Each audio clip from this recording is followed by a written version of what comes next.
beings, and that is the part 8, the last part, where we shall be discussing about the alimentary canal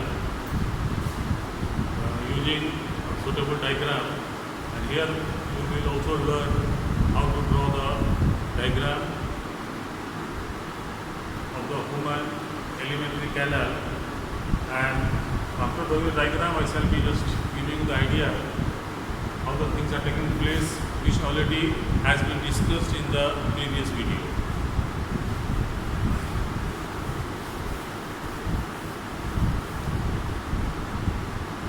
Now, as I told you, that is the whole alimentary canal starts from the buccal cavity, that is the mouth itself. So, this is the mouth, and after that we have got the esophagus, or you can see here this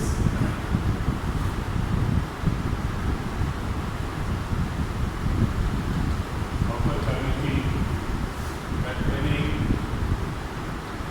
teeth, tongue, and salivary glands, which are located here inside. Then we have got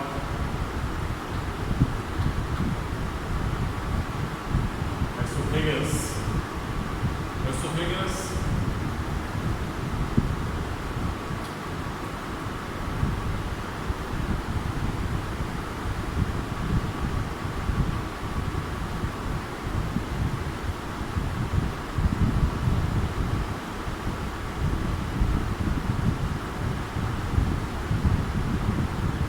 this is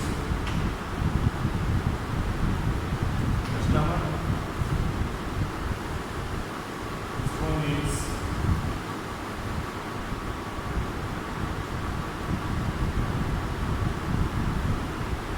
duodenum, which have got the opening pipeline arising from the liver,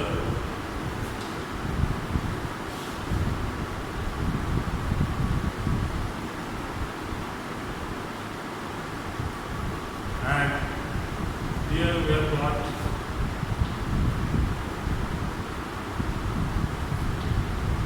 pancreas,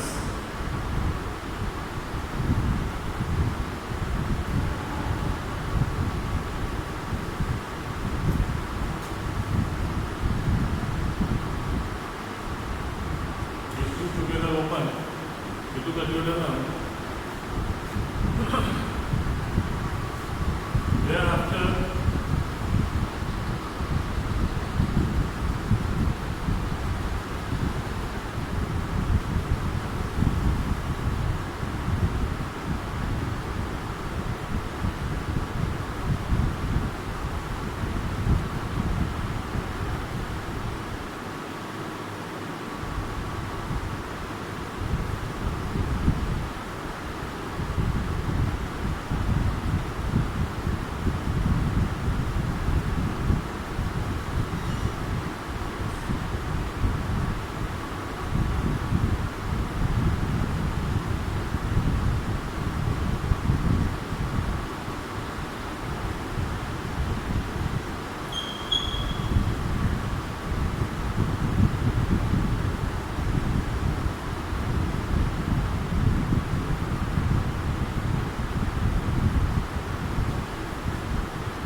appendix, which is large enough into the herbivores, because this is the part in the herbivores where the cellulose is broken down into the starch. Just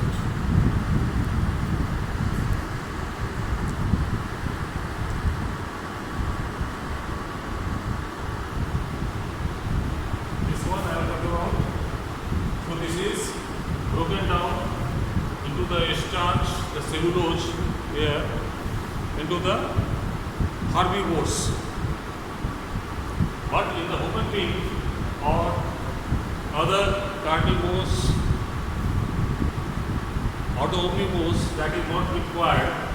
So that's why gradually this has become shortened, and this has got in fact no use into digestion. But sometimes this causes some trouble as well. Normally it doesn't cause any problem, but sometimes this causes trouble. Remember the diagram, you will see the esophagus and the anus, they are aligned. Remember, while you are drawing the diagram, this will be in the same line. Now,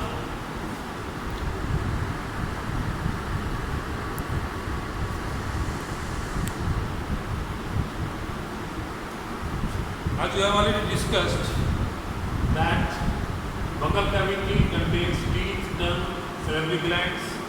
What are the role of these? Then after chewing the food comes into esophagus, where from the peristaltic movement starts, and the food travels into the stomach, where partial digestion of protein that takes place, and after that it comes into the duodenum. Duodenum is a part of the small intestine. The small intestine has got the three parts: duodenum, ileum and jejunum. Now, the food into the stomach, which is acidic in nature, when it comes to the duodenum, there is a secretion of the bile from the liver and pancreatic juice from pancreas. Now the pancreatic juice that acts into the alkaline medium. So bile coming out from the liver, that is alkaline, and that utilizes the acidic food and makes it alkaline, and thereby in the duodenum digestion further starts, and the proteins which are partially digested into the stomach, they are further digested by the action of the trypsin and chymotrypsin released from the pancreas.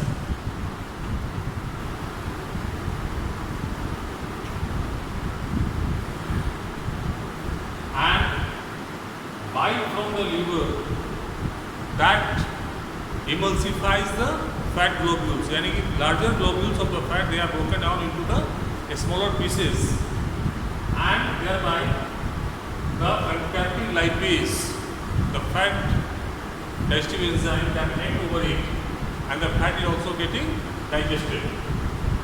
Then the food travels into the small intestine further because of the peristaltic movement, and in the small intestine there is a secretion of the intestinal juice, what is known as succus entericus. This succus entericus that digests the rest of the food, and thereafter in the end of the small intestine there is finger-like structures called villi, which have been designed to have the large surface area and is also having the rich blood supply, and thereby the food is getting absorbed. So ingestion, digestion and absorption of the food has taken place over here, and after absorption the remaining food along with the excess of water, they travel to the large intestine where the larger amount of excess amount of water is getting absorbed, and the remains of the food and the excess of the food that is ingested out to the anus. Now in the process, what we have seen over here, the ingestion, digestion, absorption and ingestion has taken place. But what about the assimilation? So basically the food absorbed into the bloodstream that is being carried out the various cells, and into the cells the food digested into the alimentary canal is further digested into the simple inorganic substances, what we call it cellular digestion. So inside the cell, that cellular digestion takes place, and thereby their food that is being utilized. So the amino acids, for example, here I would like to explain it further.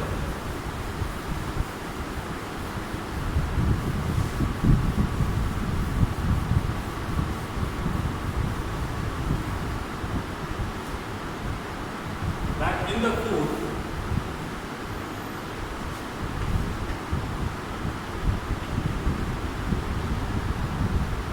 carbohydrate that after digestion that turns into glucose, and glucose under cellular digestion that turns into CO2, water and energy. So that's why the carbohydrates are called the energy giving food. In the same manner, the fats, they get digested into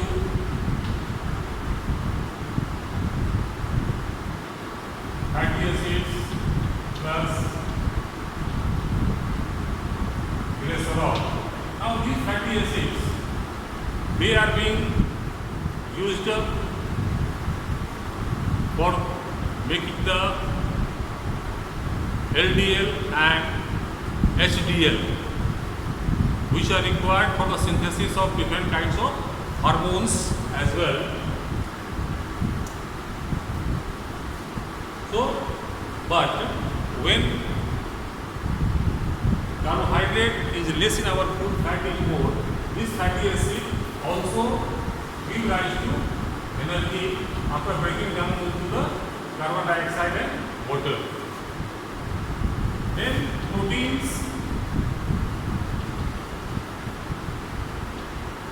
they get digested into amino acids, and these amino acids that is getting recombined, and they give rise to required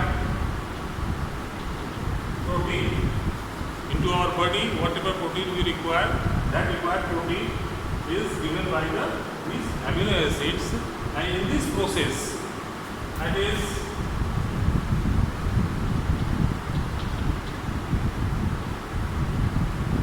nitrogenous waste, that is ammonia is being formed, which is further processed, making or made into the less toxic substance, that is the urea. So this carbon dioxide, water, urea, they are getting removed by the process of excretion, what we have learned earlier, and energy is being utilized for the purpose of carry out the life processes. And this cellular digestion inside the cell, that is taking place in the presence of oxygen. That's why what we need to respire as well. So this is the whole process. And remember, in the life process, the nutrition, respiration, transportation and excretion, they are all correlated to each other, and thereby the body gets the required substances and they are just used up for getting energy. These proteins are being used for the growth, development and the repair purpose. Whatever the wear tear that is taking place, for that it is being used. Also the various kinds of immunoglobulins, antibodies, these are all protein bodies which are being made or synthesized, recombined by using the amino acids into the body. So that's why all the essential materials required into the food that is being needed, and in between vitamins and minerals, they are also supporting all these processes. They basically support all these processes. For example, vitamin B complex. Vitamin B complex helps into the digestive processes because some of the bacteria that survive in our intestine, what is called the intestinal flora, and that requires vitamin B complex, which are helpful into the further digestion into the small intestine. So this is the whole processes, they are interdependent to each other, and thereby the required materials, energy that is being obtained by the body. So with this, I hope you must have got the clear idea about the heterotrophic nutrition into the human being and what exactly happens into the different parts of the alimentary canal, and some of the facts regarding the nutrition into the human. Remember, digestion starts from the mouth. Remember, digestion starts from the mouth and ends where? Into the small intestine.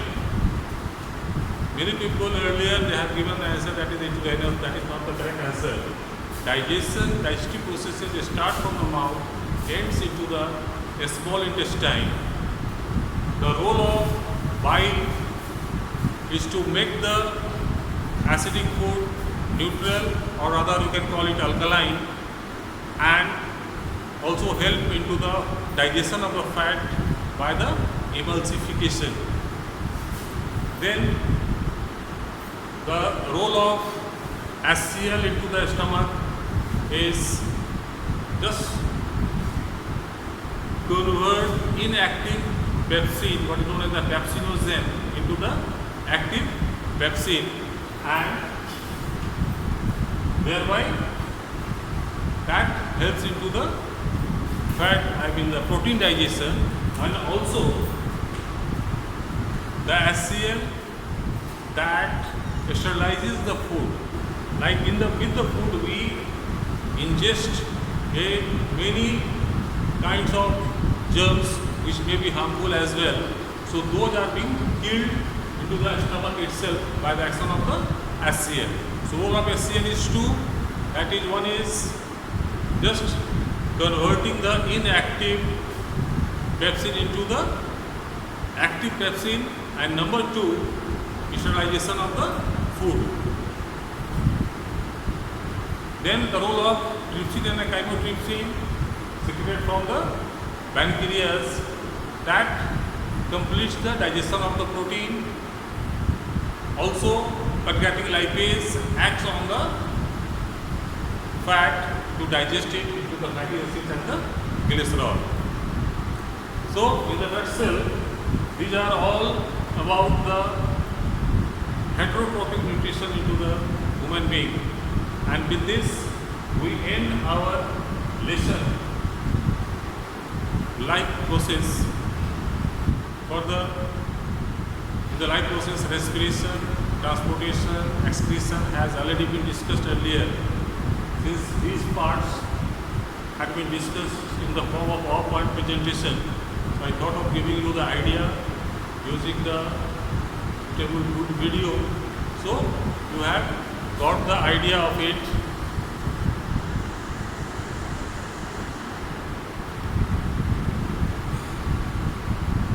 So thank you for today.